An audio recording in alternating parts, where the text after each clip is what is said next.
Buckle Up Podcast. My mic is right. My mic is tight. My mic is high. My mic is sight. Buckle up podcast. Buckle up Podcast. Buckle up Podcast. Buckle up. My mic is hype. My mic is psych. My mic is right. My mic is hype. Buckle up. Podcast. Buckle up. Podcast. Buckle up. Podcast. Buckle up. Listen up close, we here to spread the news. Buckle Up Podcast is the voice of the views. So let's talk about topics and points of views. Buckle Up Podcast. Hey y'all, hey, welcome to the Buckle Up Podcast with your host, Shablee McGinnis. I hope everyone is doing well. I hope everyone had a fantastic and blessed Thanksgiving. I hope that you guys ate plenty and had a lot of fun with your loved ones, friends, and family. So, let's get started. Thank you for listening, and I have a couple of topics that I want to just jump right into and talk about. So the first topic I want to talk about, I've been watching other podcasts and just getting some ideas of what topics these other podcasts talk about. And I watched one podcast where they had 3 conservative Republicans who voted for Trump, right? So I was just curious about why they felt the way that they felt, and I watched the podcast. So they were talking about how Trump was talking more about policies, even though he doesn't express himself very well. He comes off like, you know, the way that he comes off, you know, very strong and narcissistic, but his policies to protect the country, they all are on board with, and they compared his last term to the current term that we're in for now until Trump takes over. And some of their point of views, I was like, okay, it kind of makes sense. And then some of their point of views, I was like, I can agree to disagree because of experience. So one of the points that I was saying that I can agree to disagree is their statement on racism. So their statement was racism is everywhere. You can't help that. Everybody doesn't experience it. And it's just everywhere. It's nothing that we can do about someone's point of view of disliking someone else unless it directly affects you. One of the women was saying that if somebody was racist to her directly and they came to her step having some racial slurs, she would immediately call the cops. So I kind of I understand and I don't understand. I get it and I don't get it because it's kind of complex, okay? So in my view, because everybody may not see it, but from their point of view and what I try to understand from them was, okay, well, racism does happen everywhere, okay? And we as a people, we need to do something about that. Meaning that us black people need to stick together. You know, black, brown, yellow, we need to stick together when it comes to that, okay? And we need to call it out for what it is. Now, some people may experience it, and some people may not experience it. Okay, I've been in that situation where I've moved south and I did not experience racism, and I lived there for 2.5 years. Okay, then I moved upstate New York, and it's a totally different ball game where I experienced it, where I expected to experience when I lived south. So it kind of culture shocked me to experience that up here, and it was micro racism. You know, being the only black person on the job, having to work equally harder than your counterparts. You know, not being in a diverse setting. You know, and if you're in a diverse setting where it's just two of you, you know, they want to keep you apart. Okay, so that's my experience. But they were trying to say that, you know, it doesn't affect them. It does not affecting their money. It's not affecting how they're living their life. It's not affecting you directly. But where I disagree with them is, look at the police, you know, beating up and stopping black and brown men. You know, the killings of around the country of black men. You know, they said there was a statistic of whites being killed just as much as black people, but it's not polarized in the news. So it's like I agree on some topics with them, and I agree on different topics with them. But I found it interesting to see these ladies' point of view and see what they're talking about, and kind of having an open mind. And I just say that to say, with this January coming, and we're going to have Trump again for president, we just need to pay attention to what he do in government and see how that helps the people or how it may not help the people. So for me, I'm just going to pay attention a little bit more. I'm not really a politics person, but I just want to pay attention a little bit more to see what he does for this country and us as a whole. But I found it interesting that, you know, these ladies have their own podcast, and they were on this other podcast that I watched that was interviewing them, and then they had callers coming up, and some of the callers that was coming up trying to engage and defend voting for Kamala Harris. You could just tell that we need to be a little bit more educated in politics, because these ladies knew their politics, you know. So certain things that, you know, a couple of people were trying to defend, they came back stronger because they had politics and the other person didn't have enough knowledge of the politics. And I was getting upset because I was like, you know what, we as a people need to really do our research in the policies in which we put these people in office.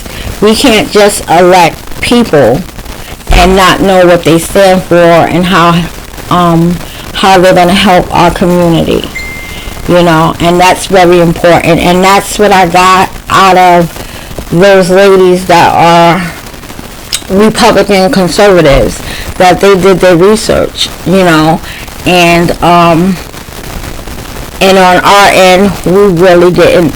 Well, the people that were commenting on there, we really didn't do our research. There was one person that did her research, and I was so happy to see that she had joined the panel, and she was talking about how, you know, the laws of women reproduction is affecting, you know, everybody in this country, and especially those states that don't participate in legal abortions, even if it's deemed medical necessary. I can't even pronounce it today, but you guys get what I'm talking about. So she kind of like went to bat for that, and there was a common ground with the conservatives with that. But I just found it very interesting, and I wanted to keep an open mind on different point of views, and just I took out of that is like we need to do our due diligence and our homework when we are electing these politicians to sit in these seats. We need to know what they're voting for, what they're not voting for, because it affects us. It has a profound impact on us as a community and as Americans. So that's what I got out of that. And I always say that in every negative situation, if you have an open mind, there's always a positive that come out of it, and you can always take away something from it, even if you don't agree on a stance. And it's good to be able to disagree to agree, without having to be really disrespectful and calling people out of their names, which that didn't happen on the show, but it was a really healthy debate between the two groups of women, and the callers that called in to defend the Democratic candidate. So I just found that really interesting, and I just wanted to talk about that on this podcast, which you guys know that my podcast, we talk about everything, and this is something that, like I said, I did some research and watched, and I just wanted to talk about that. So what do you guys think about, what I just said? So if you have any comments, go ahead and comment what you need to comment about this topic. But I'm going to go ahead and move on to a different topic that I want to talk about, and that I didn't realize that New York State and many other states had an adultery law, which if someone who is married to their spouse and they commit adultery, they go to jail, and that is considered a misdemeanor crime. But just recently, I believe November 11th, our governor here in New York, Kathy Hochul, signed a bill to eliminate that law. So meaning that it's not considered a crime if you committed adultery. So I don't know how I feel about that. I mean, I feel like I don't think they should go to jail. A spouse should go to jail behind that. So I guess that's a good thing. What do you guys think? So you can comment on, the podcast in the comments. But I don't think somebody should go to jail for that. But I think that they should be compensated, for emotional distress, But I didn't even know it was a thing.